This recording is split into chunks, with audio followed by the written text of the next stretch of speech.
você, começou, boa tarde, começou Bendita Hora, o melhor programa da tarde. Gente, não adianta, você não vai encontrar um programa tão inteligente, tão gostoso como esse, porque aqui só vem os melhores. A gente não aceita... O doutor já sabe, você tem que saber uma coisa, para vir aqui tem 2 critérios, viu? A gente leva muito a sério. Primeiro, que seja inteligente. Segundo, que seja bonito. A gente não aceita gente feia. Olha, né? Tá vendo? Por exemplo, quando é mais bonito, a gente vai trazendo mais vezes, tá vendo? Olha que beleza! Quem tá aqui com a gente hoje, vou mostrar pra vocês e agradeço já imensamente, Dr. Lucas Davi Fujik, muito obrigado, nosso grande ortopedista. Obrigado, doutor. Eu que agradeço. Muito obrigado mesmo. Mais uma vez, seja bem-vindo. Ricardo Iraque, olha, muito obrigado. Ricardo tá aqui para nos ajudar na educação financeira. Isso é muito bom. Obrigado, viu, Ricardo? Muito obrigado. Obrigado mesmo. André Della Creche, ou Della Croce, né? Ou da Cruz, né? Obrigado mais uma vez, é um prazer. O André, presta atenção, o André é o grande personal trainer, mentor, especialista em nutrição esportiva. Muito obrigado mesmo, viu? Convite. Obrigado mesmo. E a doutora Cíntia Pérez Duarte, que é a nossa grande doutora em estudos de desenvolvimento. Muito obrigado, tá de novo. Obrigada, agradeço voltar. Muito bom. Olha, a gente já vai começar o programa e eu já vou sortear aqui quem vai escolher a música do final. Agora eu tenho um globo, você vê, antes eu tinha um papelzinho, agora eu tenho um globo, ficou mais chique. Né? Música para escolher a música. A gente fez uma música parecida com o do peão da Casa Própria, mas vamos ver quem vai escolher. Opa! André, você vai escolher a música. Fala agora a música. Tente outra vez, Raul Seixas. Tente outra... Em homenagem ao meu pai. Tente outra vez, Raul Seixas. Mas posso pedir que outro cantor cante essa música? Claro. Põe um cantor melhor que o Raul Seixas para cantar essa música, por favor, no final do programa. Tente outra vez, que é maravilhosa essa música. Muito, muito maravilhosa mesmo. Espera aí que eu já vou voltar. Muitos assuntos pra gente conversar aqui hoje. Vamos lá. Tratei meu joelho por meses, mas o problema era na coluna. A importância do diagnóstico correto. Ué, doutor, o negócio era na coluna e o joelho que doía? Então, isso é bastante comum sim, no consultório. Né? Às vezes, não só na coluna, né? Mas às vezes o problema é de outros locais. Mas como o joelho acaba recebendo mais carga ao longo do dia, a pessoa acaba sentindo sempre no joelho. No joelho. Na verdade, tá doendo o joelho mesmo. Tem dor no joelho, sim. Tá. Mas é que às vezes a causa raiz não está no joelho. É na coluna. Na coluna, às vezes no quadril, às vezes até no tornozelo. Né? É que existem duas fontes, por exemplo, que podem ser da coluna. Né? Existe, por exemplo, uma lesão direta da coluna com compressão do nervo que vai sentir a dor irradiada para a perna. Né? E aí a dica que eu deixo seria o quê? É aquela dor que dói o joelho também, mas dói um pouco o posterior da coxa, passa para a batata da perna. Mas essa dor que o pessoal reclama, parece uma dor muscular? É uma ou não é? Não, é uma dor diferente. É uma dor diferente. Geralmente é diferente. Ela vai ter algumas características como um pouco de formigamento, uma sensação de choque. E o que é interessante é que é uma dor que não vai doer quando você aperta o local. Dói ela continuamente ou em alguns momentos? Ela dói continuamente e piora em alguns momentos. Geralmente quando você faz uma flexão de coluna ou extensão de coluna. E geralmente vai melhorar quando você deita, ficar em repouso de lado. Então aí você tem que desconfiar que talvez não seja do joelho. Seja alguma coisa na coluna que está irradiando para a perna. Né? Mas esse diagnóstico ele é feito junto do médico, para saber. Junto do médico. Porque a grande pegadinha que tem nisso é porque, assim, às vezes o médico atende muito rápido, não olha direito o paciente, vai lá, dói o joelho, pede um exame. Aí vai no joelho, fazer o exame no joelho. Só do joelho. E todo mundo que fizer um exame de joelho vai ter alguma alteração. Vai ter algum desgaste, alguma pequena lesão de menisco. Aí começa a tratar aquilo. Mas aí não examinou o paciente certinho, não viu o tipo de padrão de dor, não viu se ela irradiava, não fez manobra, exame físico. Né? O doutor, às vezes é dor no joelho, e a própria coluna às vezes não dói. E às vezes a própria coluna não dói. Que aí isso entra, às vezes, num segundo fator, que é quando não é uma compressão da coluna, mas é um desbalanço da coluna e do quadril, que acabam sobrecarregando o joelho, e aí você de fato tem dor no joelho. Mas é aquela dor que você fica tratando toda hora, ela melhora por uma semana, aí volta. Você dá uma filtração, melhora. A filtração dura um mês, Exato. né? Aí vai durar pouco tempo. Porque, na verdade, você tinha que ter trabalhado a musculatura do quadril, trabalhado o core, a estabilidade, que deve estar gerando alguma sobrecarga que está respondendo no joelho. Trabalhar do que você falou? O core, né, que é core? o core é a parte do tronco, né, que gera estabilidade pro tronco mesmo. Core? É o core, que é o abdômen, oblíquo, a lombar, Nossa, não sabia. Treinar glúteo. glúteo médio, principalmente. Glúteo é bom pra segurar Glúteo médio que causa estabilidade articular do joelho. É o glúteo que segura a estabilidade. Glúteo é essa parte, que é a parte de trás. A parte... mas por que é glúteo médio? Tem glúteo médio, glúteo... Tem o mínimo, o médio e o máximo. Esse é o nome dos músculos. Os músculos, é que o glúteo ele é composto por essas três musculaturas. Né? Aí o médio é o que é responsável mais por abdução, que tem mais relação com o estresse no joelho. Tá. A abdução é aquele movimento de abrir a perna, sim. De abrir a perna. Interessante. Porque se ela não tá forte, aí, por exemplo, a pessoa corre, toda vez que ela corre, ela tende a jogar o joelho pra dentro. Pra dentro. Isso é super comum, que é o que a gente chama de valgo dinâmico. Né? Aí vai jogando pressão e desigual no joelho, né? Como jogar pra dentro, vai jogando. O joelho também vai vai mudando também. Vai. Mas às vezes a pessoa só tem isso na forma dinâmica. Parada, tá reto. Tá reto. Mas quando ela se movimenta, movimenta, ele fica entrando pra dentro. E aí também, isso daí você só vê se você fizer um exame físico bem bonitinho, certinho. Se você só olha rápido assim, acaba que não percebe essas nuances, né? Essa é a parte do exame que a gente chama de biomecânica. Interessante, olha. É examinar como o joelho está em relação ao corpo todo, né? Porque o ortopedista tem esse problema, ele fala, eu só cuido do joelho, ele vai lá e olha um joelho, ele não olha um paciente, ele não olha o juarez. E o joelho, eu acho o joelho fantástico, porque o joelho, além de segurar o corpo todo, ele faz a gente andar, ele faz a gente... O joelho é interessantíssimo, né? Sim, é uma articulação super importante. Nossa. E o que faz pro glúteo? Exercício de glúteo qual que é? Agachamento? O doutor falou, a musculatura do glúteo médio é que vai fazer a estabilidade do joelho pra gente conseguir correr, andar, subir, descer a escada. Pra eu treinar o glúteo. Cadeira abdutora. Abdutora. Aí, abdutora. Eu faço abdutora.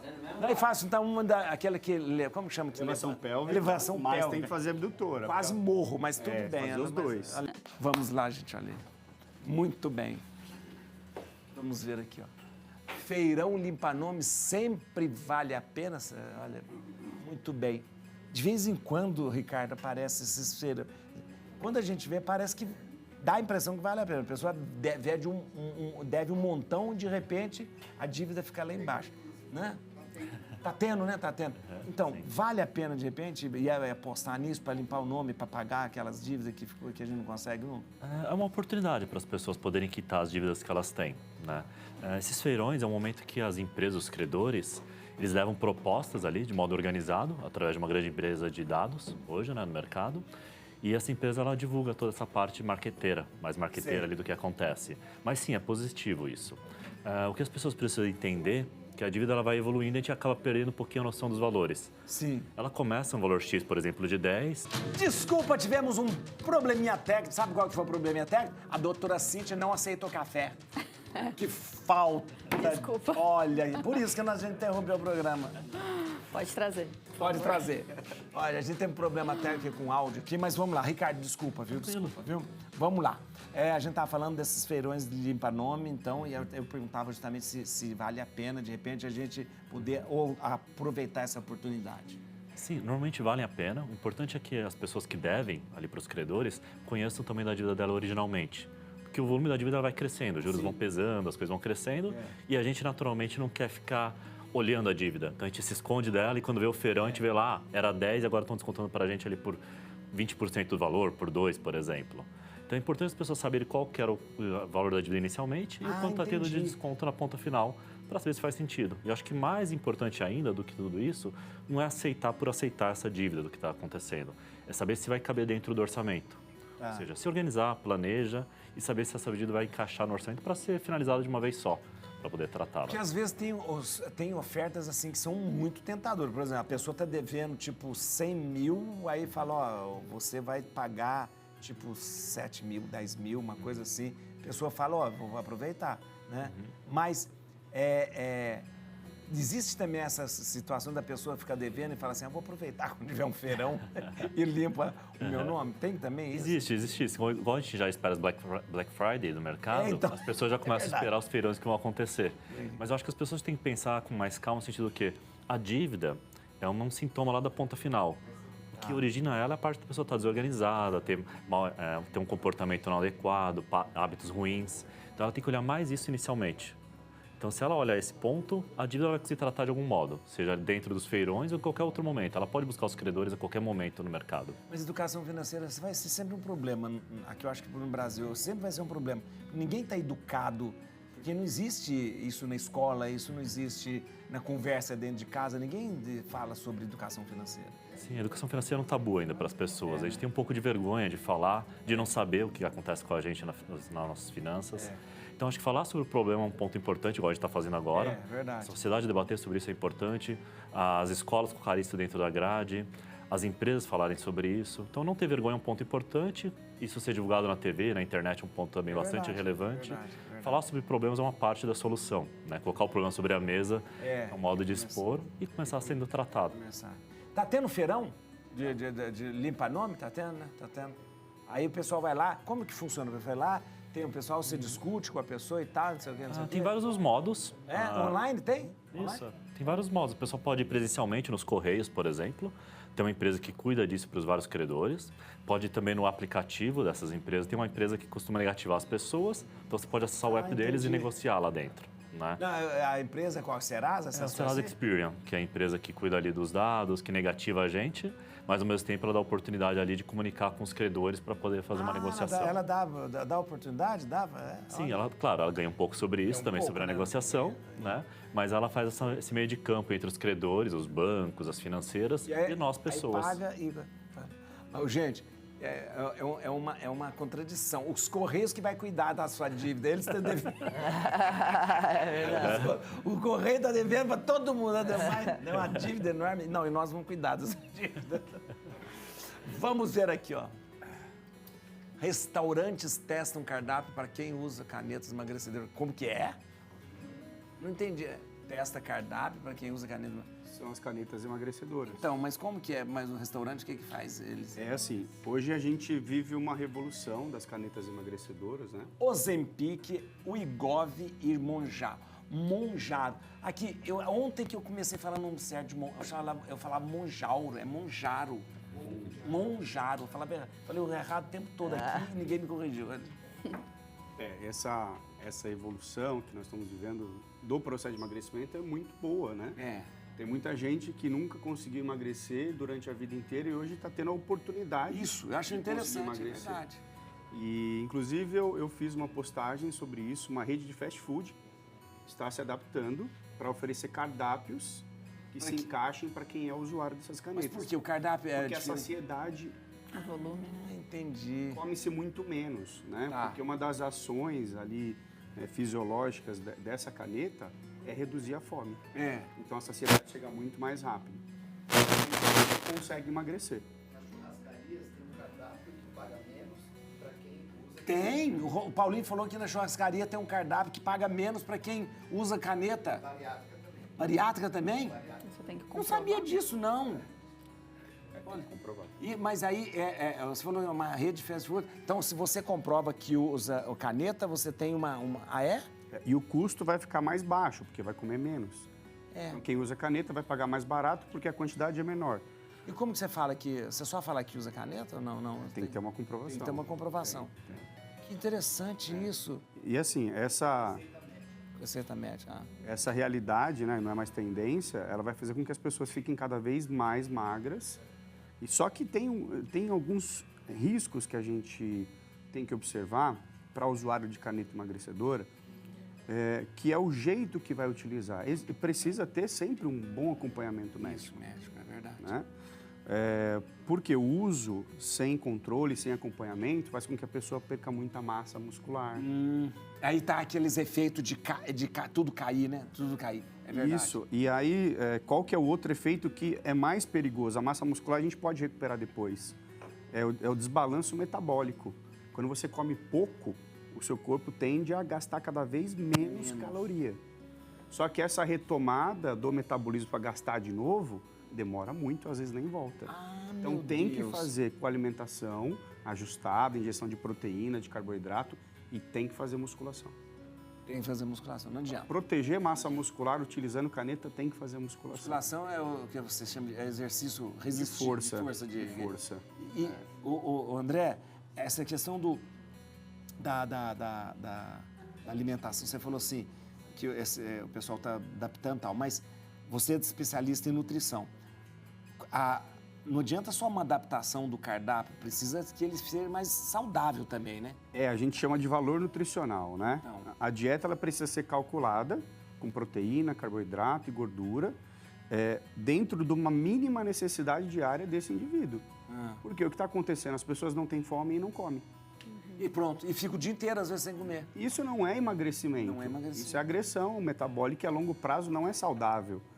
Né? Se você fazer um desmame dessa medicação sem estar com a sua alimentação e sua rotina ajustada, você vai ganhar peso tudo de novo e até mais. É verdade. Qual que é o processo? Utilize sim a caneta, mas junto dela, ensine o seu corpo a se alimentar daquela maneira. A se alimentar bem. Coloque a sua rotina de exercício de musculação. Aí você pode fazer o desmame e ter uma vida normal sem a caneta. Olha que interessante. Mas tem que saber usar. Sabe uma coisa errada? Eu sei que muita gente aqui faz, muita gente não comer nada de manhã. Eu tenho uma aflição quando tem gente que fala assim, eu não como nada de manhã, vamos embora. Como não come nada de manhã? De manhã não é o momento mais importante para se comer? Na verdade, quem criou isso foi a indústria alimentícia americana. Tá vendo? Na verdade, assim, eu, por exemplo, eu não tenho fome de manhã. Não é possível, André. Não tenho. Não... Eu fico de jejum até meio-dia. Eu também, eu metendo pau em quem faz isso, você fazendo lá. Não é possível. Isso vai de pessoa para pessoa. Só que eu alcanço minhas calorias necessárias nas outras refeições. O desjejum é muito precioso, não é? Não é precioso quebrar o jejum? Olha, não... É que o meu desjejum é depois do meio-dia. André. Olha, desjejum. Vamos ver aqui, gente, aqui, ó. Muito bem. Meu filho não quer comer. Será que é seletividade alimentar? Ontem eu escutei esse termo. Doutora Cíntia, muito interessante. Agora que você vai falar. Cíntia, ontem eu nunca tinha escutado sobre isso. Eu atendi uma pessoa e a pessoa falou assim, ela falou, fui diagnosticado com autismo e tenho seletividade alimentar. Juro que eu falei. Adulto. Eu falei, mas eu pensei assim, olha que eu falei, mas todo mundo tem seletividade alimentar. Se eu não gosto de uma coisa, eu gosto de outra, eu tenho seletividade alimentar. O que é isso, seletividade alimentar? Acho que é interessante esse comentário que você fez agora para a gente diferenciar. Pensando na infância, né, muitas mães têm essa queixa, essa preocupação do filho não se alimentar adequadamente. Isso. Mas existe um quadro, de fato, um transtorno, né, que é o transtorno alimentar restritivo evitativo, o TARI, que transtorno alimentar restritivo e evitativo. E comumente algumas pessoas chamam de seletividade alimentar ou usam essa terminologia de maneira mais leiga ou comum na sociedade. Só que, de fato, são pessoas que têm uma dificuldade alimentar mais consistente, não trata-se de preferência. Não é preferência? Não. Por exemplo, eu não gosto de bucho, dobradinho. Então, eu acho que ninguém gosta.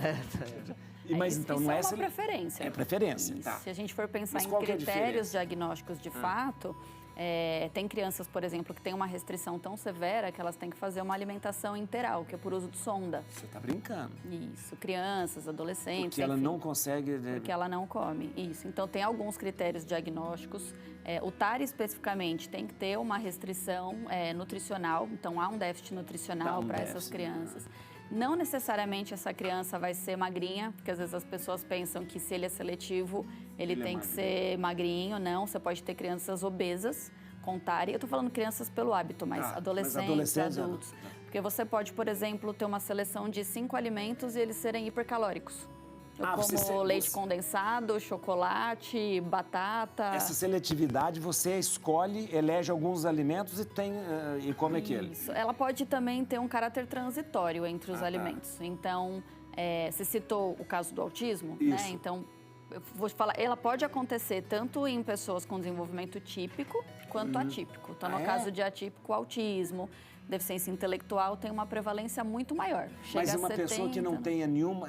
Pode ter seletividade pode também. ter seletividade, que não está ligada a nenhum transtorno. Isso, às vezes as pessoas associam a seletividade ao autismo, ela tem uma ocorrência maior nesses quadros, entre 70% e 90% apresentam Sei. questões alimentares, mas pode acontecer para uma criança com desenvolvimento, em teoria, totalmente típico.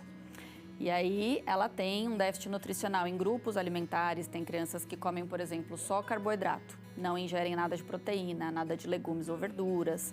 Isso tudo vai tendo um comprometimento no desenvolvimento geral, porque se você pensa na primeira infância, toda a parte de desenvolvimento cognitivo, plasticidade está relacionada ao quanto que você consegue ingerir também de nutrientes e manter o seu corpo ativo, e o quanto você consegue aprender na escola, por exemplo. A seletividade alimentar pode levar à anorexia? Pode Ou levar. um transtorno também, né? Um No transtorno. manual diagnóstico, por exemplo, eles são excludentes. Então, se você tem um caso de anorexia, você não vai classificar como TARI.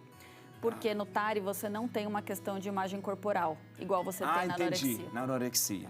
Na anorexia eu tenho uma preocupação com a minha imagem corporal, eu me vejo com um IMC maior do que de fato ele é, eu tenho uma distorção em relação a isso. O TARI não tem essa preocupação, às vezes ele tem medo da comida, ele pode ter uma fobia, medo de uma característica do alimento. Então, por exemplo, eu tenho pacientes que não comem nada que seja pastoso, ou vermelho ou verde.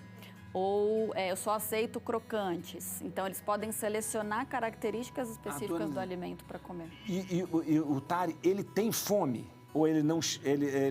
Porque ele tem fome e escolhe... Porque dá aquele... eu tô com fome de comida. A gente fala isso, né? Vontade. Eu tô com fome Desejo. de comida, né? Eu tô com fome de pão, tô com fome de... Não tem... Ele tem fome, Qual o TARI que é tem a questão? fome? Sim, ele pode ter fome, mas ele ele não- pode selecionar alimentos específicos. Eu tô com fome de comer leite condensado. Por exemplo, ou tem criança que só come arroz e batata e não come outras coisas.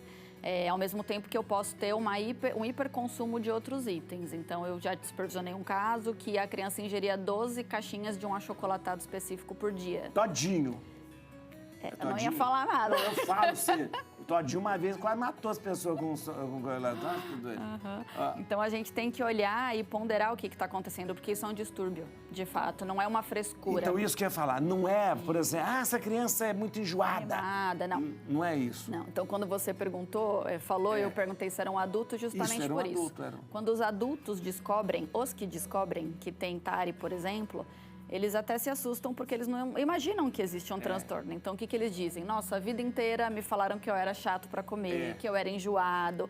E essas pessoas encontram um sofrimento muito grande. Você falou da questão da fome, uma das questões é, quanto menos você come, menos fome você vai sentir. Então, você tem uma diminuição do tamanho do seu estômago, você tem alteração das suas papilas gustativas. Entendi. Tudo começa a ficar alterado no seu organismo por conta da restrição. Então, eu já tive famílias, por exemplo, que me procuraram porque estavam com uma suspeita de perda de visão por conta de um aspecto nutricional. Porque a pessoa não... A gente não está falando de uma fase que é esperado que aconteça por volta dos 2 anos. A criança está ainda descobrindo. Ela está descobrindo texturas, sabores. A alimentação é um comportamento aprendido. Então, diante dessa seletividade alimentar, o que você faz? Como a família te procura? O que você educa a pessoa? Tem como tratar. Então, a gente tem um quadro de seletividade que vai requerer, por exemplo, acompanhamento psicológico especializado e nutricional. Então, eu hoje não trabalho na ausência da nutricionista, então é obrigatório. E a gente tem que considerar que aí abre um outro pacote, tem um quadro que é chamado de DAP, que é o distúrbio alimentar pediátrico. E aí a gente tem que considerar se aquela criança tem habilidades para se alimentar, do ponto de vista motor oral. Ela consegue mastigar, ela consegue deglutir, todo o processo está ok. Ela tem outros quadros em comorbidade que impedem ela de comer. Aí a gente precisa de uma equipe mais ampla. Então, fonoaudiólogos, nutricionistas, psicólogos, terapeutas ocupacionais, gastroenterologistas. Então, a gente tem que entender primeiro se não tem um sintoma prévio que cause, uma causa prévia que gere esses sintomas para que eu possa entrar só com uma abordagem, por exemplo, comportamental. E o que você vai... qual vai ser o critério? Eu não sei se existe um critério, para dizer, essa pessoa tem seletividade. Ela, de repente, ela só se alimenta com 5 alimentos, com 3 alimentos, com 4... Ou ela restringe tantos elementos. Quando a gente vai para o manual diagnóstico, existem critérios nessas áreas, né? No quanto que isso compromete funcionalmente a pessoa, no ponto de vista funcional, nutricional. A gente não tem um número exato. Até 9 é seletivo, a partir de 10. Não tem. Então, a gente tem que olhar esse escopo de maneira geral. Né? O que está acontecendo ali, até para ver se não tem nada ambiental, alguma prática cultural que esteja causando isso também. Interessante. Eu juro que eu pensei assim, eu nunca, não sabia que tinha isso, Eu sempre achei que, você não gosta disso? não gosto de peixe. Não gosto disso. Não gosto de... Então, eu sempre falo, quando o pessoal fala assim, me chama para comer em casa, o que você... Eu falei, eu como tudo menos bucho. Eu sempre falo assim, menos dobradinha. Não adianta falar, minha dobradinha você nunca comeu. Não, eu sei que é ruim, Vamos ver aqui, gente, Injeção que cria cartilagem no joelho é a nova esperança contra lesões e artrite. Entenda. Milagre, doutor. Não. Então, isso aí foi uma notícia agora que saiu no comecinho do ano, né? Pela Universidade de Stanford. Eles estão desenvolvendo ali uma medicação, que é uma injeção inicialmente, que se provou que faz uma regeneração articular de fato. Uma regeneração da articulação. Da articulação. Não é tirar a dor, simplesmente. Não é tirar a dor, simplesmente. Não é uma infiltração comum. Não é infiltração comum. Mas, né, ainda foram feitos testes somente em animais e laboratório. Ai, meu Deus. Funciona no rato, não funciona. Exatamente. Então, funciona... Foi exatamente em ratos. Né, viram que... Porque, assim, a articulação... Existem, né, basicamente 3 tipos... O revestimento condral, né, existe basicamente 3 tipos. O do joelho é o hialino, que é aquele que é o mais liso, como se fosse um tefal ali, que é para realmente deslizar. Deslizar mesmo, exatamente, não ficar raspando. E esse tecido, ele é muito pouco vascularizado, ou seja, chega muito pouco sangue nele. Por isso ele é difícil de regenerar, né? E aí, nos animais, em laboratório, funcionou uma regeneração igualzinha à cartilagem original. Doutor, é uma droga nova. É uma droga nova. Não é aquilo que o pessoal fala de célula-tronco, nada disso. Não é nada disso. É uma droga mesmo. É uma droga nova. Sintética, que ela vai agir inibindo um sinalizador que inibe a regeneração. Entendi. Entendeu? Porque conforme a gente vai envelhecendo, tem uma enzima, né, que eu vou falar que é um sinalizador, que o nome é 5-PGDH. Que ela sinaliza para o organismo que não precisa mais regenerar. E quanto mais o envelhecimento avança, mais essa enzima aumenta, mais sinaliza que não precisa regenerar mais. Que coisa, essa enzima desgraça. Exatamente. Então, quando dá 40 anos, a enzima fez 40 anos, quando cantou parabéns 40 anos, pronto, a enzima para de... Ela começa a aumentar e falar, não precisa regenerar. E aí eles atuaram com uma medicação que inibe esse sinalizador anti-regeneração. Mas esses testes, eles foram positivos em animais. Agora animais. passa o teste para humanos. Para humanos. Assim, uma previsão, assim, seria mais ou menos de 2 a 6 anos para pensar em realmente liberar essa medicação, dando tudo certo. E aí e ela vai ser aplicada diretamente no joelho ou não? Não, então os testes que fizeram foi uma aplicação intramuscular. Então é para todas as articulações? Seria para todas as articulações. Olha que beleza, não era só o joelho, então é para todas as articulações. Sim, mas aí tem a parte que é perigosa, porque ela vai pegar o corpo todo.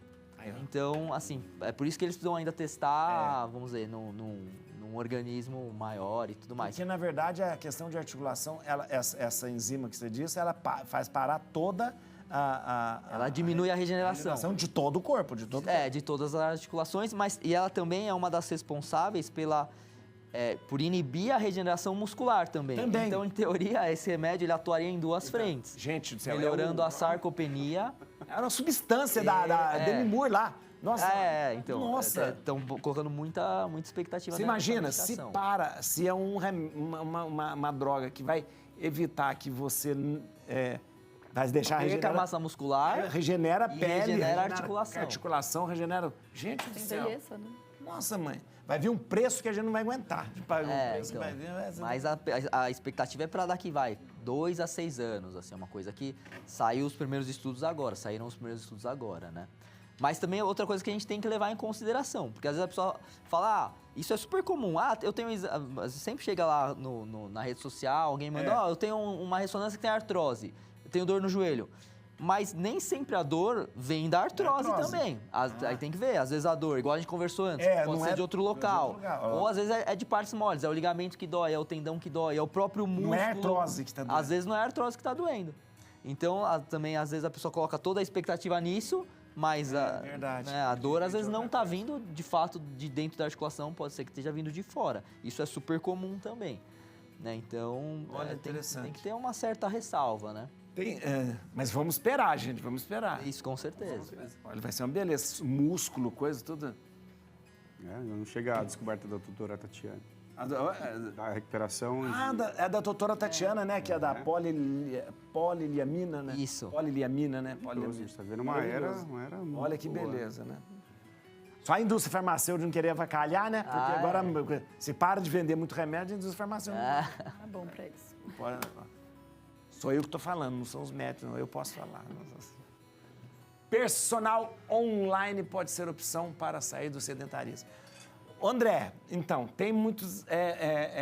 a gente vê que às vezes tem muitas academias de rede, né, que de repente você não tem um acompanhamento, né, muito dedicado da pessoa. Né? Entre uma academia de rede e um personal online, é melhor então o personal online. E você tocou no ponto mais importante, de verdade. O que faz com que a pessoa desista de treinar é a falta de acompanhamento, direcionamento, um suporte de programas de evolução, de progressão. Aonde entra o acompanhamento online? Né? Hoje eu sou mentor de personagens, eu ensino eles a vender consultoria online. Que interessante. Porque hoje eu tenho 220 alunos de consultoria online. 220 alunos? 220 alunos de e esses consultoria 220 alunos são personais? Ou não são? Eles também... Eu atendo pessoas que treinam comigo online. Online? 220? E agora ensino professores a atender essas pessoas também. Que demais isso! Porque hoje a gente tem uma demanda de necessidade de profissionais capacitados para atender todo esse público que quer treinar com qualidade. E quando a gente não tem um suporte bom, minimamente, a pessoa desiste. E qual que é o outro problema? É o risco de lesão. E hoje, com a estrutura de tecnologia que nós temos hoje, você consegue muito bem dar um suporte de qualidade para essa pessoa que quer começar a treinar. Hoje a gente tem plataforma de treino que você tem todos os vídeos para a pessoa reproduzir na academia. Mas, por exemplo, você tem alunos online. Então, você passa um treino para essa pessoa e acompanha a pessoa, mas você acompanha o treino dela durante o treino ou não precisa? Não, esse modelo não. Esse modelo a gente trabalha, o modelo que eu trabalho é um suporte ali que ele tem, 24 horas praticamente, com feedbacks semanais. Então, eu coleto todos os dados da semana dele para avaliar a evolução. Ou seja, ele tem metas a serem cumpridas dentro desse prazo e dentro do nível de condicionamento físico dele. Então, eu sei que ele é iniciante grau 1, eu não vou colocar ele para fazer um agachamento livre, por exemplo. Entendi. Eu vou colocar ele na máquina, controle de carga, vou dando orientação até que ele passe para o 2, passe para o 3 e vai evoluindo. E aí a pessoa ela pode treinar em casa, pode treinar na academia, ela pode treinar onde ela quiser. A pessoa mora no sítio, na fazenda, ela consegue treinar. Ela pega saco de arroz, desinfetante e treina com o que ela tiver. Gente, isso é muito bom. Mas aí é pelo seu Instagram, estou querendo já, é pelo seu Instagram que é pelo meu Instagram. Vou dar, André de la Creche. André de la Creche. Tem a da clínica também? Tem da Clínica de la Creche. Clínica de la Creche aqui, ó. André de la Creche, Clínica de la Creche. E hoje o digital quebrou todas essas barreiras, né? Hoje a gente consegue, eu tenho alunos no Japão, na Austrália, nos Estados Unidos. E aí você querem o meu serviço. Acompanhar eles? Assim. Consigo acompanhar. Tem um método já pronto para fazer esse acompanhamento à distância. Muito bom. Não é o mesmo valor de um personal, que às vezes a pessoa não consegue pagar. Mas ela tem um atendimento personal. É mais barato que um personal. Gente, eu gostei disso. Eu já falei, né? Que você chega na Smart Fit, eu me sinto no filme Ghost. Fazer o cupom Bendita Hora. É verdade. Cupom Bendita Hora, é verdade. Fazer um cupom Bendita Hora, olha. Interessante, Mas olha, vou te falar, muito interessante. Não, mas é uma solução para muita gente que tem dificuldade. Isso daí começou a desenvolver mais na época da pandemia. Porque nós não tínhamos a opção de ir na academia. Né? E o primeiro método de treino que eu criei online chamava Quarentreina. Da quarentena. Quarentreina. Então a gente criou lá um método para a pessoa conseguir se exercitar em casa, onde ela estava. Muito interessante. Muito interessante. Olha.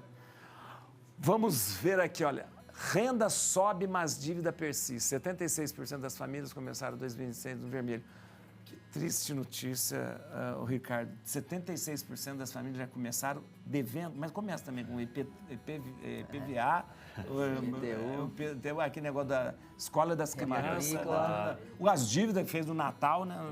Sim, as partes anuais. Mas as pessoas se enganam, né, que ter mais renda vai resolver a parte das dívidas delas, né? Não é isso. Não é só isso. Tem uma parte das pessoas se organizarem, planejarem, mudarem hábitos. Tudo isso vai fazer essa mudança também, né? E eu vejo assim que essa parte de endividamento é uma coisa, bom, está em todos os cantos. Se a gente perguntar para qualquer pessoa, tem 1, 2, 5, 10, 20 pessoas que estão endividadas ali em volta de nós. Então é quase como se fosse uma pandemia. Então as pessoas confundem achando que o dinheiro vai resolver. Ele ajuda, claro. Se você tiver mais dinheiro, você vai dever mais também, não vai? Vai dever mais. Ele pode ajudar, mas não é só isso que vai resolver, né? E as pessoas acham que só ter acesso a dinheiro vai resolver a parte de dívidas dela. E elas vão lá e correm para o banco e pegam um novo dinheiro emprestado. E aí, aquela bola E aí cai no assunto anterior, que vai ter que esperar lá aquelas renegociações. Então tem outros motivos, que é a parte de desorganização, conversa com a família, enfim, todos aqueles pontos que a gente comentou anteriormente, eles ajudam as pessoas a se organizarem, falar sobre o problema, se organizarem, tratar as dívidas, rever os hábitos. O uso do cartão de crédito é um desafio para as pessoas. O cartão de crédito é um problema, né? Ele facilita, ele nos engana, né? A gente vai consumindo e quando vem o mês seguinte ele tem uma bomba grande ali para ser tratada. E quando a gente percebe que quando a gente vai pagá-lo, a gente já está consumindo novamente, já tem coisas para serem pagas no mês seguinte. E tem aquela brincadeira, né? Pequenas parcelinhas vão gerando um valor grande lá na frente. E qualquer surpresa vão pegando as pessoas, entra mais um pouco de juros e a pessoa novamente está endividada. Então, não à toa, são 76% das pessoas endividadas. Eu achei interessante você ter falado, porque a pessoa fala, se eu tivesse esse tanto de dinheiro por mês, eu não deveria nada. Não, se ele tiver aquele tanto de dinheiro, ele vai comprometer esse dinheiro com dívida. Sim, todo mundo levar mais, né? Às vezes vai ganhar mais. Mas como que faz? O que é? Planilha? O que a gente tem que fazer? Bom, eu acompanho muitas pessoas, muitas famílias nesse assunto. Cada família tem que achar o seu modo de se organizar. O primeiro ponto é saber a realidade. Saber o quanto que deve, quanto que ganha, quantas são as despesas fixas, o que é importante para a família, mas sim, pode passar por uma planilha, pode ser um papel, pode ser um aplicativo. O importante é dar atenção, o exemplo da parte de treinos, é dar atenção, se engajar. Ou seja, senta lá 15 minutos por mês, 30 minutinhos por mês e dá atenção sobre isso. Fala sobre o problema com a família e faz a família comprar ideia para participarem dessa organização. São todos ali na parte de consumos que vão colaborar para esse ponto. Então, assim, vamos começar organizando, vendo o tamanho do problema e tratando. Se der para enxugar um pouco das despesas, aumentar um pouco da receita, ou seja, tem que puxar um pouquinho da corda do cobertor para cobrir todo o orçamento. Porque tem despesas que não dá para ser, por exemplo, deixada de lado. Sim, luz, água, não dá para fugir delas. Dá para economizar, mas não dá para deixar de ter. Assim, não vou ter a internet hoje e tal. E mesmo hoje eu acho que virou essencial para uma cidade como grande. Cidade interior até mais, mas cidade, plano de saúde, né? Não dá para você, de repente, falar, não, nós vamos cortar o plano de saúde de todo mundo e tal. É uma coisa complicada. Sim, isso. Tem que ter prioridades. Tem que olhar o que é importante para a família, controlar consumos, ver a realidade e ver como que vai encaixar todo esse desafio do orçamento da casa, né? Então, isso vai colaborar para que isso funcione e não tenha que depender de juros na hora de recorrer a um empréstimo. Então, esse é um ponto importante. E é normal, as pessoas vão ganhando mais ao longo do tempo, né? 10 anos atrás, eu ganhava muito menos do que hoje. A gente vai ganhando, só que também vai ocupando com mais coisas dentro do orçamento. E também vai criando necessidades que não existem, que não há também, né? A gente gosta de criar necessidade para a gente também. Tem, a gente cria desculpas achando que algumas coisas são importantes para nós. Então, acho que ver o que realmente é importante facilita na hora de fazer cortes ali junto com a família, né? É verdade. A gente vai colocando coisas que a gente avalia que é importante, mas às vezes não necessariamente, com uma boa conversa e reflexão, pode ser que não seja tão relevante assim para o dia a dia da casa. É verdade. Tomar cuidado, né? Com só se vive uma vez. É verdade. Ai, só se vive uma vez. Não tá vivo no dia seguinte, né? E pé na jaca, Vamos ver, uso excessivo de telas e impacto no desenvolvimento infantil. Vamos lá, doutora, isso é uma coisa que eu tenho muito medo de me impressionar, não só no desenvolvimento, eu estou vendo cada vez mais, eu tenho notado muito pessoas idosas, realmente com essa coisa de tela tá complicado, mas vamos falar da questão infantil, é muito, eu já dei um exemplo aqui esses dias, na minha paróquia, eu lembro que no Dia das Crianças, eu vou contar de novo exemplo, a gente ficou dando algodão doce para as crianças, que todo mundo foi na missa, então a gente pedia sempre que elas trouxessem brinquedo e dessa a gente dava do algodão doce e tal. Eu vi 2 crianças com celular, assim, do lado do coisa.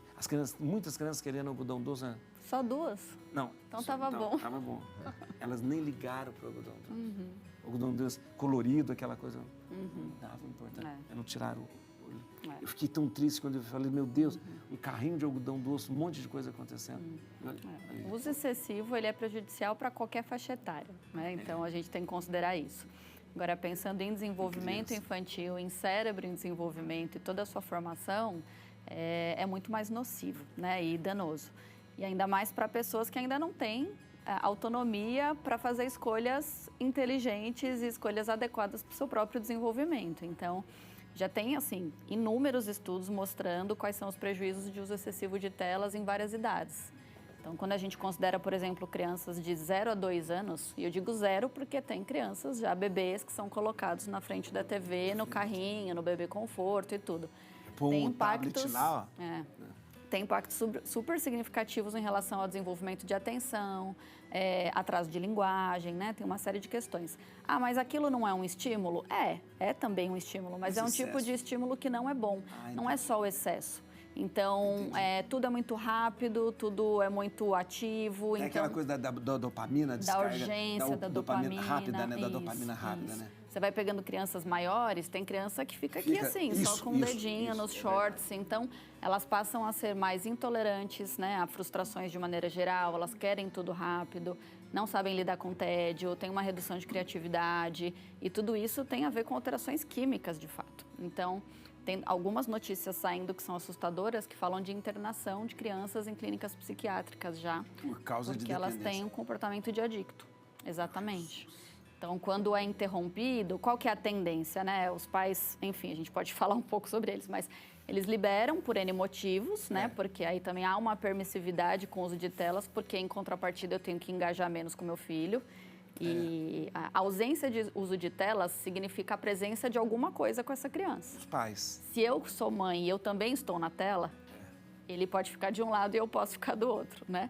Então, quando você tem essa interrupção abrupta, você tem rompantes mesmo, né? De crianças em desorganização. Gritar. Muito mais que birra. Muito mais. Para você pensar numa internação psiquiátrica, por exemplo, de uma criança, você já tem isso muito mais grave, né? O Rodolfo sempre acaba com o programa na hora que tá...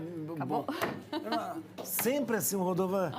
Gente, obrigado. Tanta gente participando aqui. Eu juro, não tive jeito. Muitas perguntas, muitas coisas. Muita participação aqui. Obrigado. Olha, música... Tente outra vez.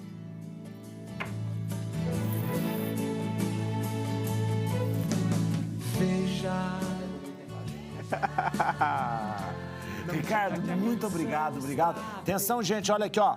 Eu, Ricardo, grande especialista em educação financeira, eu quero que você acesse o site planofp.com.br e no Instagram, @planofp.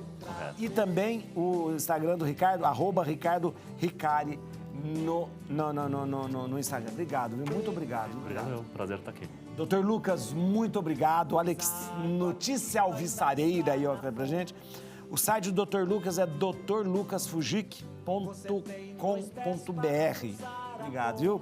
E o Instagram, @docfujic.ortopedista esportivo. Obrigado. Tudo lá na tela, né? Obrigado. Doutora Cíntia, volta porque ficou faltando coisa. Eu vou voltar pra Tem falar. que voltar, doutora Cíntia. Ó, acesse o site, atenção, Nexoic. nexoic.com.br. Ou Nexoic, se você Nexoic digitar é direito, tá interessante. tudo certo. Parece nome de remédio para gastrite. Nexoic.com.br. Isso. No Instagram, @doutora_Cíntia Pérez Duarte. E é no Instagram também, @nexo_IC. Isso.